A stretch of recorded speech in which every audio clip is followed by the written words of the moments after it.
Salam sejahtera untuk kita semua. Pelajaran Sekolah Sahabat dengan tema utama 3 Pekabaran Kosmis. Pelajaran ke-6, Saat Penghakimannya.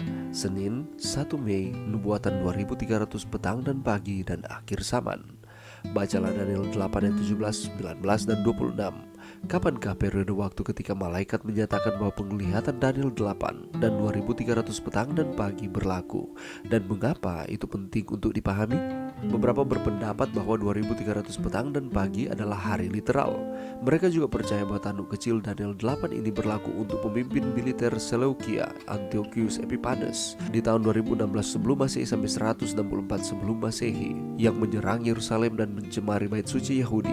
Meskipun 2300 petang dan pagi bahkan tidak sesuai dengan kerangka waktunya, penafsiran ini bagaimanapun bertentangan dengan instruksi malaikat yang jelas bahwa penglihatan itu berlaku untuk zaman akhir. Antiochus tentu saja tidak hidup pada zaman akhir. Dalam Daniel 8, Gabriel memulai penjelasannya tentang nubuat 2300 petang dan pagi itu. Dia menyebut domba jantan itu mewakili media Persia dan kambing jantan mewakili Yunani. Meskipun tidak disebutkan namanya seperti dua kekuatan sebelumnya, entitas berikutnya tanduk kecil adalah Roma. Dia kemudian menggambarkan semacam fase agama politik Roma di mana kebenaran dihempaskan ke bumi dan mengganggu pelayanan Kristus di surga. Pembersihan tempat kudus dalam Daniel 8 ayat 14, klimaks dari pasal ini adalah jawaban Allah terhadap tantangan kuasa duniawi dan agama yang telah berusaha untuk merebut otoritas Allah. Itu adalah bagian dari solusi ilahi Allah untuk masalah dosa. Gabriel siap menjelaskan perincian dalam jadwal nubuatan Allah. Pada akhir Daniel 8, kita dapat dengan jelas melihat bahwa Daniel tidak memahami bagian dari penglihatan itu tentang 2300 petang dan pagi.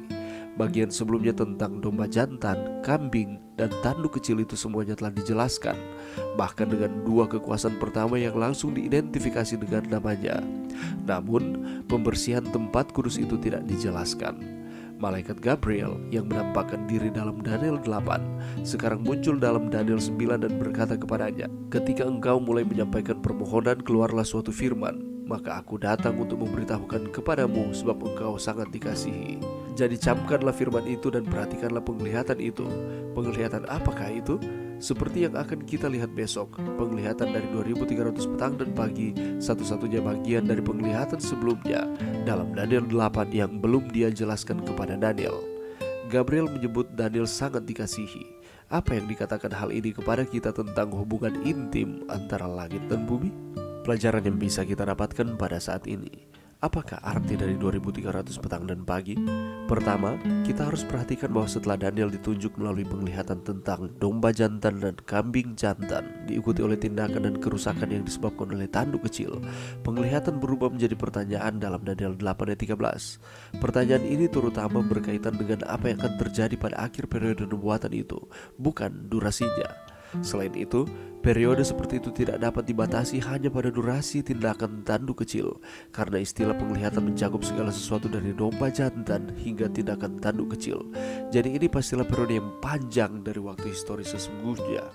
Beberapa berpendapat bahwa 2300 petang dan pagi adalah hari literal, tetapi bukanlah demikian.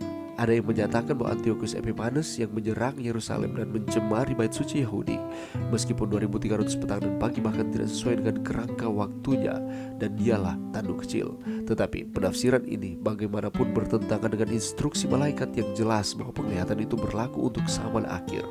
Buktinya, Antiochus tentu saja tidak hidup pada zaman akhir. Itulah sebabnya periode ini adalah periode yang panjang dari waktu historis sesungguhnya.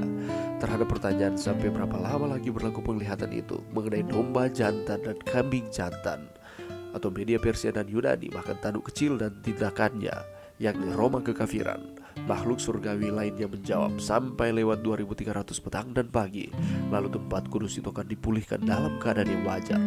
Seperti yang telah dicatat, periode ini begitu lama karena dimulai pada masa kerajaan Media Persia dan meluas melalui waktu kerajaan Yunani dan juga kekaisaran Romawi yang berlangsung selama ribuan tahun. Itulah sebabnya ketika kita mempelajari akan nubuatan 2300 petang dan pagi ini, kita harus menafsirkan secara historis atau historisisme. Periode nubuatan ini harus dihitung berdasarkan prinsip tahun hari, yang berarti 2300 petang dan pagi, sesuai dengan rentang waktu 2300 tahun, yaitu satu hari sama dengan satu tahun. Kalau tidak, 2300 hari akan hanya berjumlah 6 tahun lebih sedikit, waktu yang sangat singkat untuk semua peristiwa penglihatan. Karenanya, prinsip tahun hari haruslah berlaku. Dan dalam Daniel 8 tidak memberikan informasi yang memungkinkan kita untuk menghitung awal periode waktu ini, yang jika diberikan tentu saja dapat menolong kita menentukan akhir periode waktu tersebut. Itulah sebabnya manakala Gabriel berbicara kepada Daniel, Daniel tidak mengerti. Oleh karena itu, malaikat Gabriel menampakkan diri dalam Daniel 8, sekarang muncul dalam Daniel 9 dan berkata kepadanya, ketika engkau mulai menyampaikan permohonan, keluarlah suatu firman, maka aku datang untuk memberitahukan kepadamu, sebab engkau sangat dikasihi. Jadi camkanlah firman itu dan perhatikanlah penglihatan itu. Penglihatan apakah itu? Kita akan pelajari bersama-sama mengenai penglihatan dari 2300 petang dan pagi. Satu-satunya bagian dari penglihatan sebelumnya dalam Daniel 8 yang belum Gabriel jelaskan kepada Daniel. Nubuatan 2300 tahun ini merupakan nubuatan yang paling lama dalam Alkitab. Dan lewat nubuatan ini dapat memberikan pelajaran kepada kita bahwa Allah menyertai akan umat-umatnya di sepanjang zaman. Itulah sebabnya mari kita terus setia kepada Tuhan. Mari berdoa. Terima kasih Tuhan atas firman-Mu pada saat ini. Bantu kami Tuhan untuk kami terus setia kepada Tuhan, karena kami yakin Allah terus menyertai akan umat-umat-Mu di sepanjang zaman. Ini doa kami di dalam nama Yesus. Amin.